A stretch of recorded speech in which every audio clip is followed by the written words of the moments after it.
الفاتحة إلى أرواح والدنا ووالديكم وأمواتنا وأمواتكم وأموات المسلمين أجمعين أن الله إذا غشاهم بالرحمة يسكنهم الجنة ويعيد علينا من بركاتهم وأسرارهم وأنوارهم وعلومهم ونفحاتهم في الدين والدنيا والآخرة. ومصنف هذا الكتاب أن الله يغفر لهم ويرحمهم ويعلي درجاتهم في الجنة. أجركم الله. وإلى حضرة النبي محمد صلى الله عليه وسلم الفاتحة. أعوذ بالله من الشيطان الرجيم. بسم الله الرحمن الرحيم. الحمد لله رب العالمين الرحمن الرحيم مالك يوم الدين إياك نعبد وإياك نستعين اهدنا الصراط المستقيم صراط الذين أنعمت عليهم غير المغضوب عليهم ولا الضالين رب اغفر لي ولوالدي آمين. السلام عليكم ورحمة الله وبركاته. بسم الله والحمد لله والصلاة والسلام على رسول الله سيدنا ومولانا محمد ابن عبد الله وعلى آله وصحبه ومن والاه. لا حول ولا قوة إلا بالله.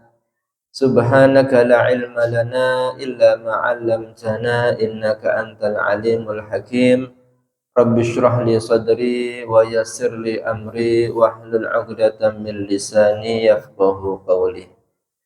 Amma ba'd, melanjutkan kajian tentang cerita Isra Mi'raj Nabi Muhammad sallallahu alaihi wasallam yang terjadi di tahun ke-11 kenabian, tepatnya di malam 27 Rajab. Semoga dengan kita menceritakan dan mempelajari Isra Mi'raj Nabi Muhammad sallallahu alaihi wasallam menambah keimanan kita, semakin kita mengetahui daripada mukjizat Nabi Muhammad sallallahu alaihi wasallam, dan semakin kita cinta dengan Nabi Muhammad sallallahu alaihi wasallam. Salawat dan salam semoga tercurah kepada Nabi kita Muhammad sallallahu alaihi wasallam beserta seluruh keluarga, para sahabat, tabi'in, tabi'it tabi'in, dan orang-orang yang mengamalkan ajaran beliau. Semoga kelak kita semua mendapatkan syafaat beliau, selamat dari neraka, masuk ke surga Allah Subhanahu wa ta'ala.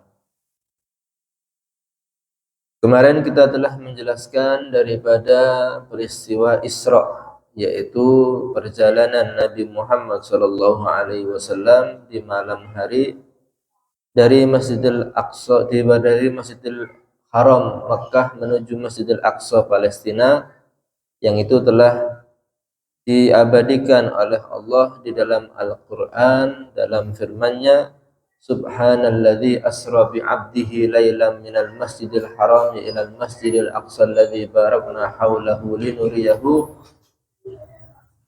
min ayatina innahu huwas sami'ul basir.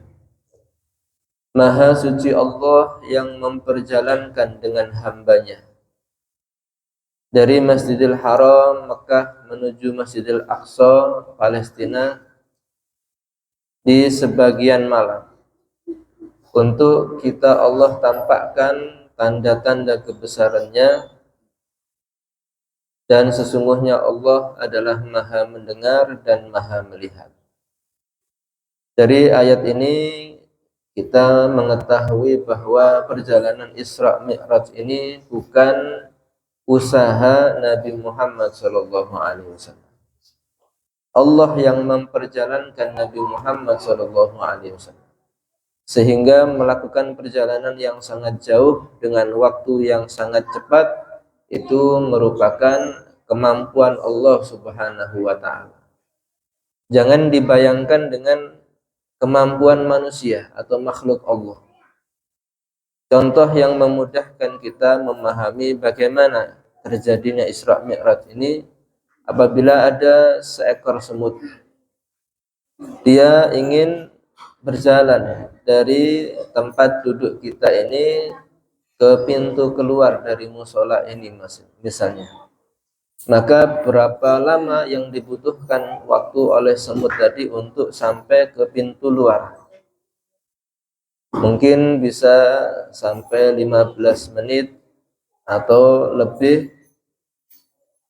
Tetapi apabila semut tadi kita ambil, kemudian kita keluarkan dari pintu keluar itu, maka tidak sampai 10 detik misalnya. Nah, itu kemampuan kita manusia memindahkan satu benda kecil. Nah, bagaimana dibandingkan dengan kemampuan Allah Subhanahu wa taala untuk memperjalankan Nabi dalam peristiwa Isra dan Mi'raj ini? Sungguh sangat cepat.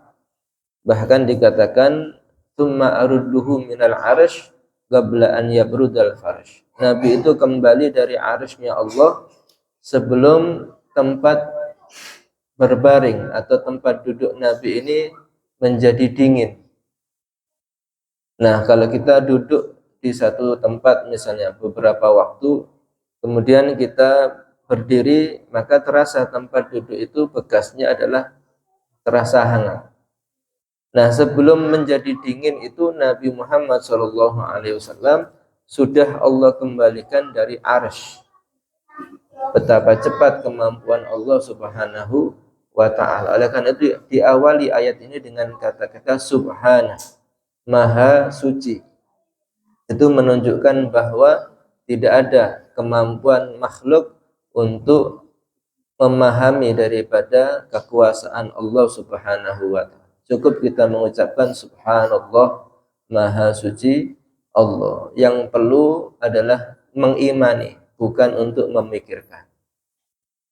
Nah, kemarin dijelaskan tentang apa saja yang terjadi dari peristiwa Isra itu dari Mekah sampai ke Masjidil Aqsa Palestina. Itu ada mengalami beberapa kejadian, di antaranya juga ditampakkan kepada Rasulullah SAW permisalan-permisalan tentang apa yang menjadi balasan bagi orang-orang yang melakukan baik itu perbuatan kebaikan ataupun perbuatan keburukan.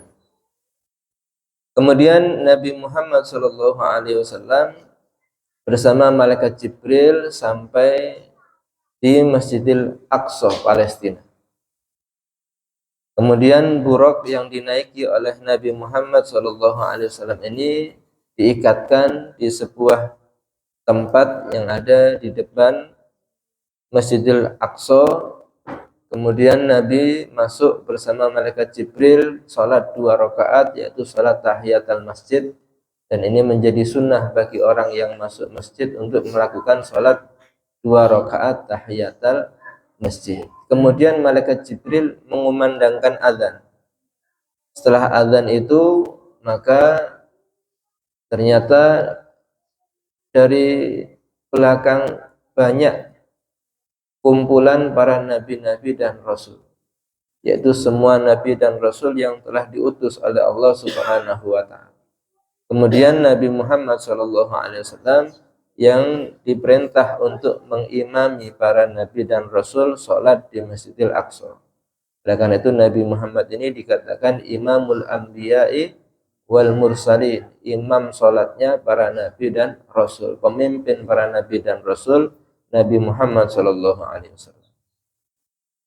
Kemudian ketika sampai di situ, Nabi didatangkan Mi'raj. Mi'raj ini satu alat yang menjadi seperti tangga berjalan dari bumi ke langit. Maka malaikat Jibril dan Nabi Muhammad ini naik Mi'raj. Mi'raj ini terbuat daripada seperti tangga-tangga itu, ada yang berupa emas, ada yang berupa perak, berhiaskan permata-permata. Naik bersama malaikat Jibril sampai ke langit pertama.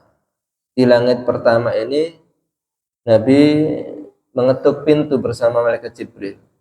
Karena setiap langit itu ada pintunya. Dan di situ ada malaikat penjaganya, yaitu disebut malaikat Ismail. Ya. Setelah mengetuk pintu, malaikat Jibril ditanya, siapa di situ? Maka Jibril menyatakan, ini adalah Nabi Muhammad SAW. Maka dibukalah pintu langit pertama, kemudian disambut meriah oleh para malaikat yang ada di situ, dan di situ ada Nabi Adam alaihissalam. Disambut pula oleh Nabi Adam, mendapatkan doa yang baik dari Nabi Adam, dan kita persingkat saja, akhirnya Nabi melanjutkan ke langit kedua. Di langit kedua, di situ Nabi bertemu dengan Nabi Isa bin Maryam dan juga Nabi Yahya bin Zakaria. Beliau berdua ini hampir serupa, pakaiannya sama, rambutnya, bentuknya juga hampir sama. Kemudian Nabi disambut di situ dan melanjutkan ke langit ketiga bertemu dengan Nabi Yusuf alaihissalam yang sangat tampan. Kemudian naik lagi ke langit keempat bertemu dengan Nabi Idris alaihissalam. Disambut di situ, kemudian Nabi naik lagi ke langit ke-5.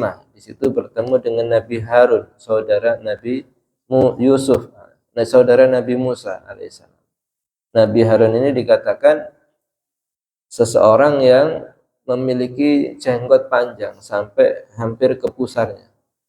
Nah, separuh rambut jenggotnya ini berwarna putih dan separuhnya berwarna hitam. Jadi yang mungkin yang di bawah ini putih, yang di atas hitam atau sebaliknya. Kemudian naik lagi ke langit ke-6 bertemu dengan Nabi Musa alaihissalam. Kemudian disambut oleh Nabi Musa.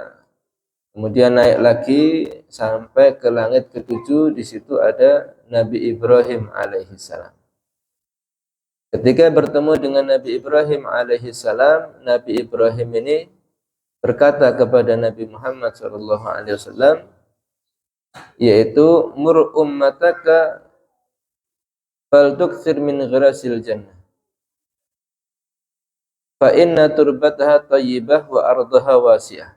Nabi Ibrahim berkata, perintahkan wahai Nabi Muhammad kepada umat kamu, perbanyak daripada tanaman-tanaman surga. Kita ini yang ada di dunia ini sudah bisa menanam tanaman surga yang nantinya kalau berbuah kita bisa memanennya di surga Allah Subhanahu wa taala. Karena tanahnya sangat baik kata Nabi Ibrahim dan sangat luas surga itu. Bahkan diceritakan di Sahih Bukhari itu ada seseorang yang terakhir kali masuk surga. Setelah dia disiksa di neraka lama, kemudian dientas masuk surga, dan tidak mendapati surga ini kecuali sudah penuh semua. Lokasi-lokasinya sudah ada kapling-kapling yang dimiliki oleh orang-orang yang masuk surga. Maka dia meminta kepada Allah, ya Allah. Nah, di situ ada tulisan Jahannamiyu. Nah, itu orang yang masuk surga tapi sempat tinggal ada di neraka Jahannam. Jadi ada tulisan kelompok Jahannamiyun. Ya. Dia ketika masuk surga sudah lihat semuanya sudah ada penghuninya, pemiliknya. Dia minta kepada Allah, ya Allah berikan saya tempat di surga ini. Maka diberikan oleh Allah bukan tempat yang kecil tapi 10 kali luas dunia. Jadi orang yang terakhir masuk surga itu mendapatkan bagian 10 kali luas bumi yang kita tinggali. Ini satu orang. Maka itu sangat luas sekali surga ini, tidak bisa dibayangkan. Oleh karena itu Nabi Ibrahim memberikan pesan kepada Nabi Muhammad untuk agar kita ini umatnya perbanyak daripada tanaman surga. Wa qala, maka Nabi berkata, wa ma ghirasul jannah, apa tanaman surga? Qala la haula wala quwata illa billahil aliyil azim, yaitu ucapan kalimat hauqalah, la haula wala quwata illa billahil aliyil azim. Kalau kita mengucapkan itu satu kali, maka kita telah menanam satu bibit tanaman ada di surga. Nanti ketika berbuah, maka tidak mungkin orang lain yang akan memanennya. Semuanya sudah ada hak milik masing-masing. Artinya pasti orang yang pernah menanam tanaman surga itu akan masuk surga dan akan memanennya. Wa fi riwayah, dalam riwayat yang lain dikatakan, agri ummataka minni salam. Nabi Ibrahim alaihissalam berkata kepada Nabi Muhammad, sampaikan dari aku kepada umatmu salam. Jadi Nabi Ibrahim itu sudah mengucapkan salam untuk kita, umat Nabi Muhammad SAW. Maka dalam sholat kita, dalam tasyahud akhir itu, tidaklah kita menyebut Nabi setelah Nabi Muhammad kecuali Nabi Ibrahim. Kama shallaita ala Ibrahim wa ala ali Ibrahim. Sebagaimana engkau bersolawat atas Nabi Ibrahim. Kenapa Nabi Ibrahim saja yang disebut dalam tahiyat ini? Karena sholat ini adalah rangkuman daripada perjalanan Isra Mi'raj Nabi Muhammad SAW. Dan di situ Nabi Ibrahim mengucapkan salam kepada kita. Sehingga dalam sholat kita membalas dengan membacakan sholawat juga atas Nabi Muhammad, atas Nabi Ibrahim alaihissalam, dan juga berkah kepada Nabi Ibrahim alaihissalam dan seluruh keturunannya. Kemudian Nabi Ibrahim juga mengatakan, wa akhbirhum annal jannah thayyibatu turbah azbatul ma' wa inna ghirasaha subhanallah walhamdulillah wa la ilaha illallah wallahu akbar. Kabarkan kepada umat kamu wahai Nabi Muhammad bahwa surga ini tanahnya bagus, airnya juga menyegarkan, dan tanaman surga itu adalah bacaan subhanallah walhamdulillah wa la ilaha illallah wallahu akbar.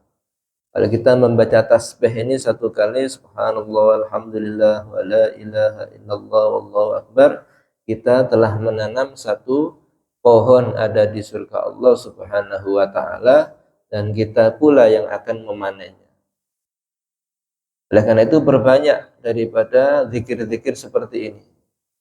Daripada kita tidak ada kegiatan, kita perbanyak zikir-zikir tasbih dan hauqalah tadi untuk mendapatkan banyak panen di surga Allah Subhanahu wa taala. Setelah itu Malaikat Jibril dan Nabi Muhammad SAW setelah dari langit ketujuh ini, beliau masuk ke tempat namanya Baitul Ma'mur. Baitul Ma'mur ini satu tempat yang sejajar dengan Ka'bah yang ada di langit ketujuh. Nabi sholat di situ bersama Malaikat Jibril, dan dikatakan Baitul Ma'mur ini adalah tempat yang setiap hari masuk ke dalamnya 70.000 malaikat Allah, tidak pernah kembali. Setiap hari masuk terus tapi tidak pernah kembali. Artinya sangat penuh di situ malaikat Allah Subhanahu wa taala. Dan itu sejajar dengan Ka'bah yang ada di dunia. Kemudian juga setelahnya maka naik ke namanya Sidratul Muntaha. Sidratul Muntaha ini ada di atas langit ketujuh, yaitu syajaratun takhruju min asliha anharun min ma'in ghairi asin wa anharun min labanin lam yataghayyar ta'muh wa anharun min khamrin ladzatil lisyaribin wa anharun min asalin musaffa. Syajaratul Muntaha itu pohon. Sidir itu Sidratul Muntaha. Sidir itu adalah tanaman bidara kalau yang ada di dunia ini. Ya bentuknya hampir sama, tapi tidak seperti yang ada di dunia. Sidratul Muntaha. Seperti tanaman sidir, tapi pohonnya ini menutupi dengan sangat luas, menutupi seluruh langit-langit ini. Bahkan dikatakan luas bayangannya Sidratul Muntaha dari ujung kiri ke kanan ini adalah perjalanan 70 tahun naik kuda yang kencang. Kalau naik kuda dari ujung ke ujung selama 70 tahun, itu masih belum menyampai ke ujung-ujungnya. Itu sangat luasnya Sidratul Muntaha. Di situ dari bawahnya Sidratul Muntaha ini mengalir sungai-sungai surga. Ada sungai dari air yang sangat jernih, ada sungai dari susu yang tidak berubah keadaannya, sungai dari khamr yang tidak memabukkan, dan sungai dari madu yang bersih menyehatkan. Dalam riwayat lain dari Sidratul Muntaha ini mengalir 4 mata air, yang 2 mengalir ke surga, yang 2 mengalir ke bumi, ke dunia, yaitu sungai Nil dan sungai Efrat. Itu daripada Sidratul Muntaha. Kemudian juga di situ Nabi mengambil daripada telaga Al-Kautsar. Datang ke telaga Al-Kautsar. Di atasnya ada telaga Al-Kautsar, telaga Rasulullah sallallahu alaihi wasallam. Kemudian juga Nabi setelah itu masuk hatta dakhalal jannah. Beliau masuk ke surga. Dari Sidratul Muntaha ke telaga Al-Kautsar, kemudian masuk ke surga Allah Subhanahu wa taala. Setelah itu summa uridat alaihin nar. Setelah masuk ke surga, Nabi ditampakkan neraka. Tapi tidak masuk ke neraka, tapi ditampakkan neraka. Fa idza fiha ghadabullah wa zajruhu wa naqmatuhu. Isinya di neraka itu adalah murka Allah, hukuman Allah, dan juga hal-hal yang sangat membahayakan bagi seluruh makhluk Allah Subhanahu wa taala. Setelah itu sampai di ujungnya malaikat Jibril ini, fata'akhkhara Jibril. Malaikat Jibril tidak mau lagi ikut melanjutkan perjalanan. Malaikat Jibril mundur. Tinggal Rasulullah diperintahkan untuk berangkat sendiri. Karena dikatakan Sidratul Muntaha itu adalah puncak daripada alam malaikat Allah Subhanahu wa taala. Seandainya malaikat Jibril ini naik melangkah 1 langkah saja, pasti akan terbakar badannya. Karena panas itu atau cahaya itu adalah bertingkat-tingkat, seperti cahaya atau api yang ada di dunia. Ada api, ada cahaya api, ada cahaya api itu ada yang merah, ada yang hijau, ada yang biru, ada yang putih. Nah, itu setiap tingkatan kalau naik ke tingkatan yang lainnya akan melebur, akan terbakar. Dan semua benda panas yang ada di dunia ini kalau mendekat dengan matahari akan terbakar. Matahari itu masih cahaya yang ada di langit. Bagaimana kalau di atas langit itu? Maka setiap ke atas itu semakin besar cahayanya. Dan meskipun malaikat Jibril ini tercipta dari cahaya, tapi tidak bisa mendekat kepada nur cahaya Allah Subhanahu wa taala. Kalau dia melangkah 1 langkah saja, dia akan terbakar. Itu malaikat Jibril. Tsumma araja bihi sallallahu alaihi wasallam li mustawa. Kemudian Nabi Muhammad sallallahu alaihi wasallam sendiri naik lagi ke tempat namanya Mustawa. Nah, di Mustawa ini tidak ada malaikat. Sami'a fihi sarifal aqlam. Beliau Rasulullah mendengar di Mustawa ini goresan pena-pena takdir. Tetapi anehnya di Mustawa ini beliau ra'a rajulan mughayyaban fin nuril arsh. Beliau melihat satu bayangan seperti manusia ada di cahaya arsy-Nya Allah Subhanahu wa taala. Jadi ada manusia yang makhluk Allah yang lebih tinggi derajatnya dari malaikat Jibril alaihissalam. Dan ini ada amalan khusus dan kita bisa mengamalkannya. Maka ketika itu faqala man hadza, Nabi memanggil, siapa itu? Amalakun, apakah itu malaikat? An-nabiyun atau Nabi berkata, apakah itu Nabi? Khilalah. Maka ternyata bayangan tadi mendekat berkata tidak. Qala huwa hadza rajulun kana fid dunya lisanuhu radbun bi dzikrillah ta'ala wa qalbuhu mu'allaqun bil masajid wa lam yastasib liwalidayhi qat. Nah, ternyata seseorang yang di mustawa ini adalah manusia, sosok manusia. Tapi memiliki 3 perbuatan yang mulia. Dan ini bisa kita amalkan. Yang pertama, rajulun lisanuhu radbun bizikrillah. Orang yang di dunianya lisannya, mulutnya selalu basah zikir kepada Allah Subhanahu wa ta'ala. Sedikit-sedikit dia berzikir kepada Allah. Tidak ada waktu berlalu kecuali zikir kepada Allah Subhanahu wa ta'ala. Karena zikir ini amal yang mudah dilakukan tapi besar pahalanya. Kita mengucapkan misalnya la ilaha illallah, itu adalah kunci masuk surga. Miftahul jannah la ilaha illallah.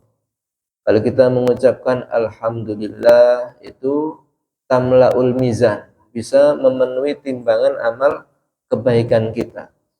Mengucapkan subhanallah bihamdi, subhanallahil azim, mengucapkan salawat atas Nabi Muhammad SAW, itu mendapatkan syafaat pertolongan dari Nabi Muhammad SAW. Jadi kalimat-kalimat zikir ini ringan diucapkan, tapi berat kalau ditimbang nanti di akhirat. Sebagaimana bacaan subhanallah bihamdi, subhanallahil azim, kalimatani khafifatani 'alal lisan, habibatani ilar rahman, tsaqilatani fil mizan. 2 kalimat ini, subhanallah bihamdi, subhanallahil azim, mudah diucapkan lisan, sangat dicintai oleh Allah dan memberatkan timbangan amal kebaikan di akhirat. Mudah dilakukan. Oleh karenanya orang yang memperbanyak zikir nanti kedudukannya sangat tinggi. Yang kedua adalah rajulun qalbuhu mu'allaqun bil masajid. Seseorang yang hatinya selalu bergantung dengan masjid, tempat sholat, tempat sujud. Dia tidak keluar dari tempat sholat, mushola, masjid, kecuali ingin kembali lagi. Kapan azan saya akan sholat jamaah lagi, kapan ada acara di masjid, di mushola, saya akan hadir. Nah, setiap harinya jadwal-jadwalnya ini bergantung dengan kegiatan yang ada di masjid atau di mushola untuk ibadah kepada Allah Subhanahu wa ta'ala. Karena kalau malaikat itu tidak memiliki masjid, manusia ini memiliki masjid, dan setiap orang yang masuk masjid dengan niat iktikaf langsung otomatis mendapatkan pahala dari Allah Subhanahu wa ta'ala. Setiap kita duduk atau ada di masjid sampai kita keluar, itu pahalanya terus menerus dapat, tidak berhenti.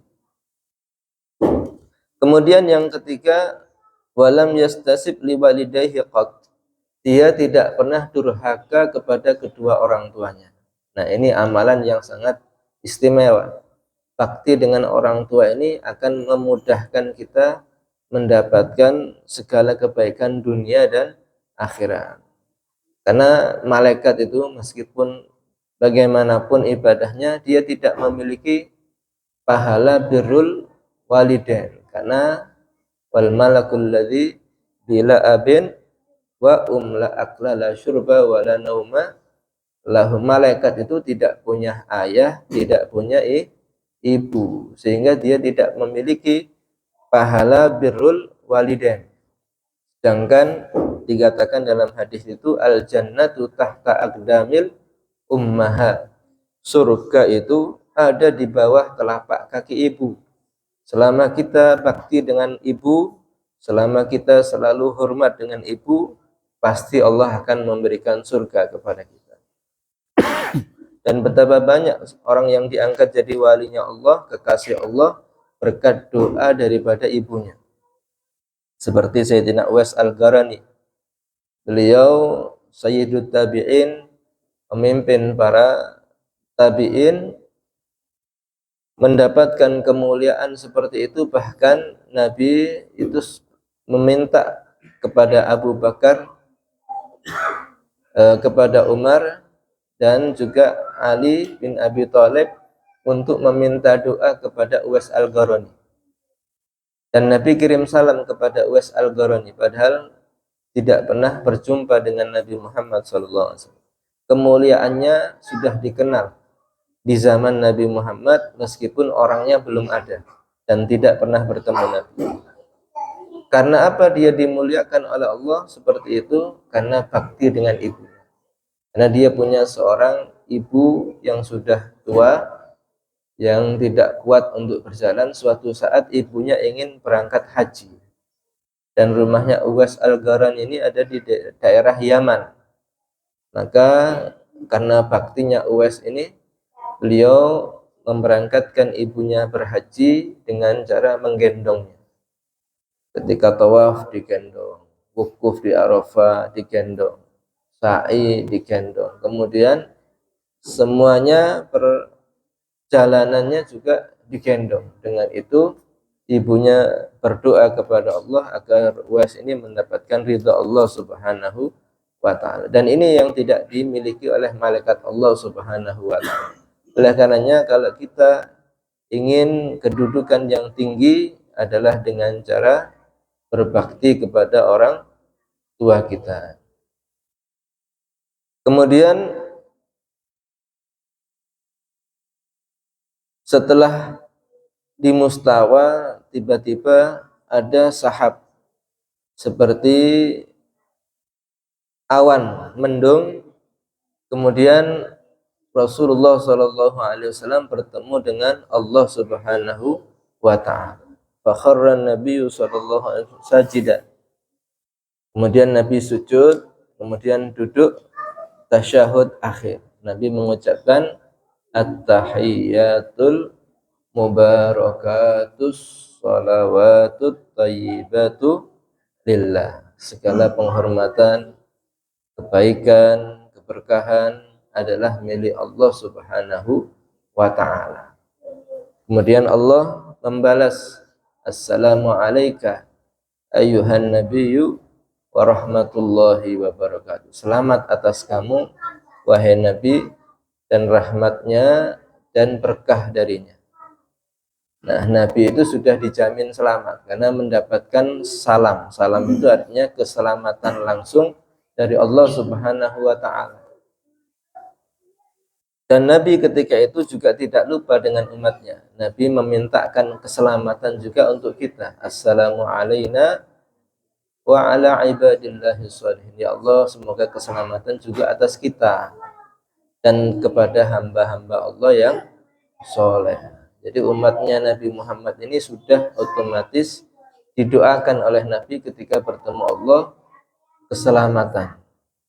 Maka itu dikatakan kullu ummati yadkhulunal jannah. Semua umatku akan masuk surga, kata Rasulullah sallallahu alaihi wasallam, illa man aba, kecuali mereka yang menolak diajak masuk surga.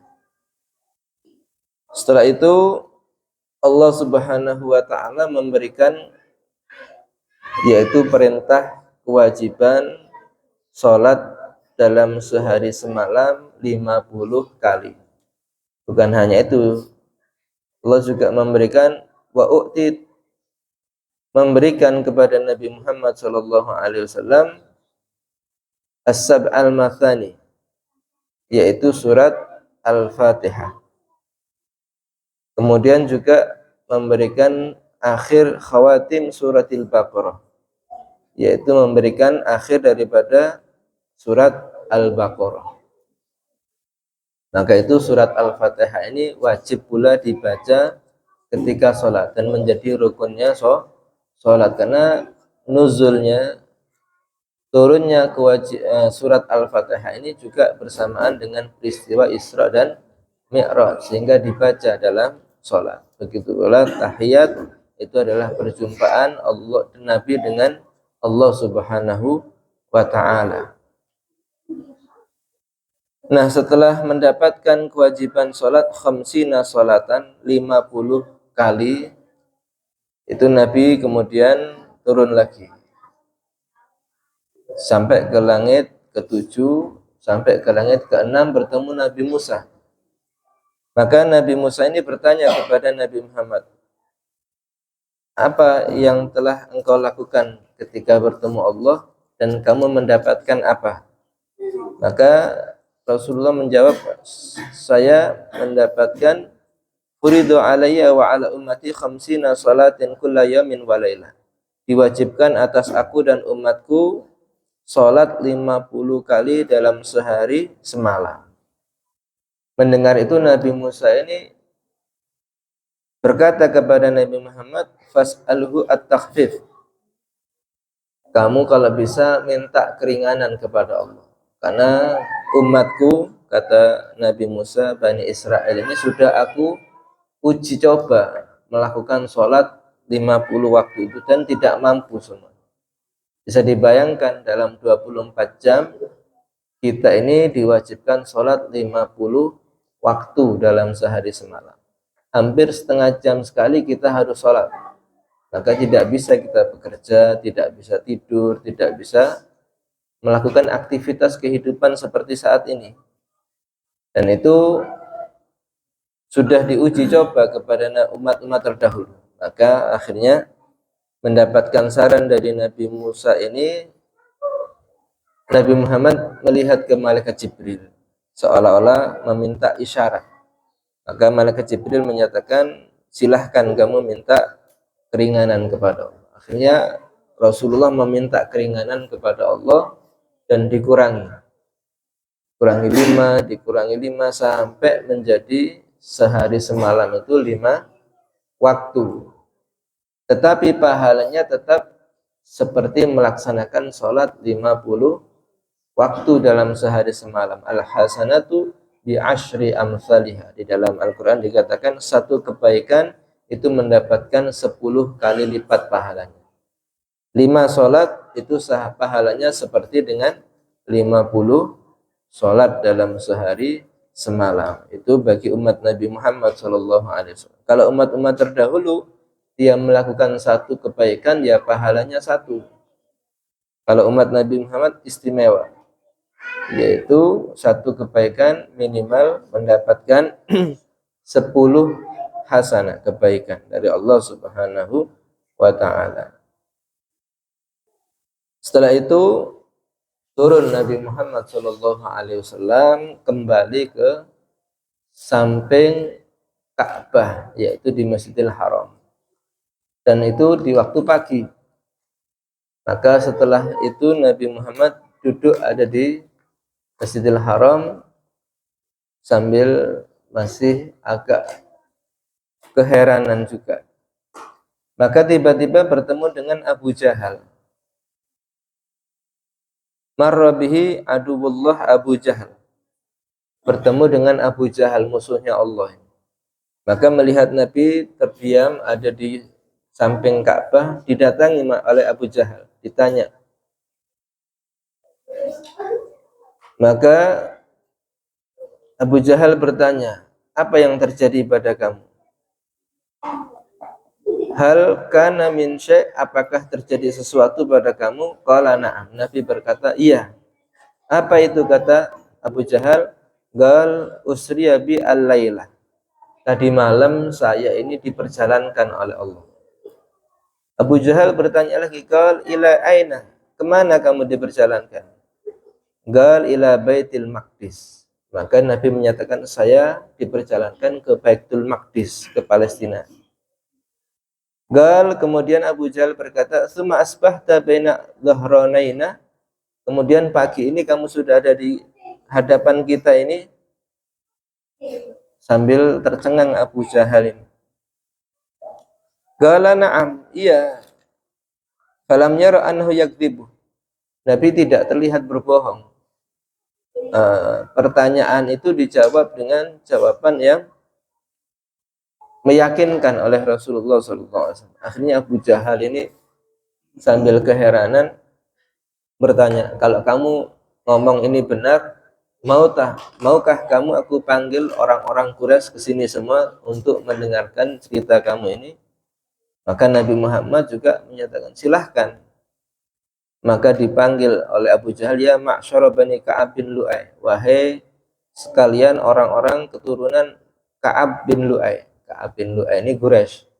Quraisy itu adalah keturunan Nabi Muhammad SAW. Ka'ab bin Lu'ay bin Fihir. Fihir ini Quraisy, datuk Nabi yang ke-8 itu namanya Fihir atau Quraisy. Ka'ab bin Lu'ay. Halumu, dipanggil semua. Ayo ke sini, datang. Setelah datang semua orang-orang Quraisy ke hadapan Nabi, maka Abu Jahal bertanya lagi, benarkah kamu tadi malam diperjalankan dari Masjidil Haram ini ke Masjidil Aqsa dan sekarang kamu kembali lagi ke sini? Maka Nabi menyatakan, na'am, iya. Tadi malam saya diperjalankan oleh Allah dari Masjidil Haram ini ke Masjidil Aqsa. Hanya perjalanan di bumi saja. Nabi tidak menyatakan sampai naik ke langit, sampai ke Sidratul Muntaha, tidak. Hanya cerita adalah Masjidil Haram ke Masjidil Aqsa yang masih bisa dijangkau dengan akal. Maka melihat itu, orang-orang Quraisy yang berkumpul ini ada yang menepuk jidatnya, ada yang tepuk tangan, ada yang sampai merasa tidak masuk akal ini. Maka ada seseorang yang bernama Mut'im bin Adi. Dia berkata, kullu amrika qabla al-yawm kana amaman ghairu qawlika al-yawm. Dia berkata, wahai Nabi Muhammad, kalau kamu kemarin-kemarin ngomong bahwa Tuhan itu hanya satu dan semuanya berhala-berhala ini adalah syirik, itu masih tidak terlalu membuat kita ini aneh. Berbeda dengan omongan kamu sekarang. Kamu berkata tadi malam diperjalankan dari Masjidil Haram ke Masjidil Aqsa, sekarang sudah sampai di sini lagi. Ini yang baru mengherankan, ini tidak masuk akal. Nah, oleh karena itu dalam menyikapi mukjizat itu tidak boleh menggunakan akal. Kalau kita menggunakan akal pasti akan mendustakan Nabi Muhammad SAW. Sebagaimana orang-orang kafir Quraisy itu semakin mengolok-olok Nabi, tidak masuk akal ini. Ya. Maka ketika orang-orang semakin ribut-ribut di situ, datang Abu Bakar. Maka Abu Bakar ini bertanya, ada apa ini? Cerita. Ini teman kamu, ini sahabat kamu cerita bahwa tadi malam dia diperjalankan dari Masjidil Haram ke Masjidil Aqsa. Maka Abu Bakar menyatakan, ya Mut'im bi'sama qulta libni akhika. Kamu itu wahai Mut'im itu sudah berkata yang sangat buruk. Ya. Karena secara akal saja orang itu melakukan perjalanan dari Masjidil Haram ke Masjidil Aqsa itu mungkin masih. Seperti tadi kita memindahkan semut dari sini ke pintu yang keluar itu dengan secepat mungkin masih bisa, dan itu masuk akal sebenarnya. Cuma akalnya kita tidak bisa mendekati kepada itu. Bahkan kata Abu Bakar Siddiq, kalau sampai cerita Nabi ini menembus langit pun aku percaya. Oleh karena itu dikatakan Abu Bakar As-Siddiq, orang yang sangat percaya dengan Nabi Muhammad SAW. Ketika semua orang-orang kafir Quraisy waktu itu mendustakan Nabi, tidak percaya dengan cerita Isra Mi'raj, hanya Abu Bakar Siddiq saja yang percaya. Maka beliau dikatakan As-Siddiq, orang yang sangat percaya dengan Nabi Muhammad SAW. Kemudian orang-orang kafir Quraisy ini minta bukti, kalau kamu memang benar-benar dari Masjidil Aqsa, ceritakan kepada saya bagaimana keadaan Masjidil Aqsa itu. Ditanya, karena kita ini kata orang-orang kafir Quraisy melakukan perjalanan dari Mekah ke Masjidil Aqsa itu perjalanan berangkatnya 1 bulan naik onta, baliknya juga 1 bulan naik onta dengan jarak sekitar 1.200 km. Nah, kalau kamu benar-benar sudah sampai sana, ceritakan kepada kita. Ditanya berapa jumlah pintunya ada di Masjidil Aqsa itu. Nah, pertanyaan yang sangat sulit. Kita saja yang masuk misalnya ke Masjid Jame' Al-Anwar Kota Pasuruan itu kadang-kadang tidak pernah menghitung berapa pintunya, yang sebelah utara, yang tengah, yang sebelah kiri. Tidak sempat kita menghitung. Nah, ini Masjidil Aqsa, berapa banyak pintunya. Nah, setelah itu Nabi Muhammad SAW menceritakan semua. Bahkan ketika itu Allah tampakkan Masjidil Aqsa ini ada di dekat Masjidil Haram, di rumah seseorang yang namanya Agil, dekat di situ. Jadi Nabi bisa menghitung jelas, bukan hanya pintunya, sampai tiang-tiangnya Masjidil Aqsa Nabi bisa jelaskan. Nah, itu menunjukkan bahwa Nabi Muhammad SAW adalah juga mendapatkan mukjizat dari Allah Subhanahu wa taala. Kemudian juga Nabi cerita, sebelum saya datang ke Masjidil Haram ini tadi pagi, saya itu di perjalanan bertemu dengan dua rombongan dagang kafir Quraisy Mekah ini. Ada dua rombongan perdagangan. Yang satu ini dia kehilangan satu ekor onta, dicari-cari, onta merah. Yang satu lagi itu ada salah satu ontanya yang kakinya patah tulang. Dan itu akan datang beberapa hari nanti, ada di kota Mekah. Dikatakan oleh Nabi hari Rabu. Maka kalau begitu kata orang-orang kafir Quraisy, kita saksikan kalau memang benar-benar datang hari Rabu, berarti kamu ini jujur, tidak bohong. Ternyata benar, hari Rabu itu datang rombongan dagang kafir Quraisy dengan keadaan yang diceritakan oleh Nabi Muhammad SAW. Tetapi apakah orang-orang kafir Mekah ini percaya dengan semua bukti-bukti Nabi Muhammad SAW? Mereka menyatakan bahwa Nabi itu adalah tukang sihir. Inna hadza lasihrun mubin, kata mereka. Ini sihir yang jelas-jelas. Ini bukan mukjizat, ini sihir. Nah, itu bedanya orang yang melihat mukjizat dengan keimanan dari Allah dan dengan orang-orang yang tidak mendapatkan hidayah, orang-orang kafir. Dia akan menyatakan itu sihir, padahal itu adalah mukjizat Nabi Muhammad SAW.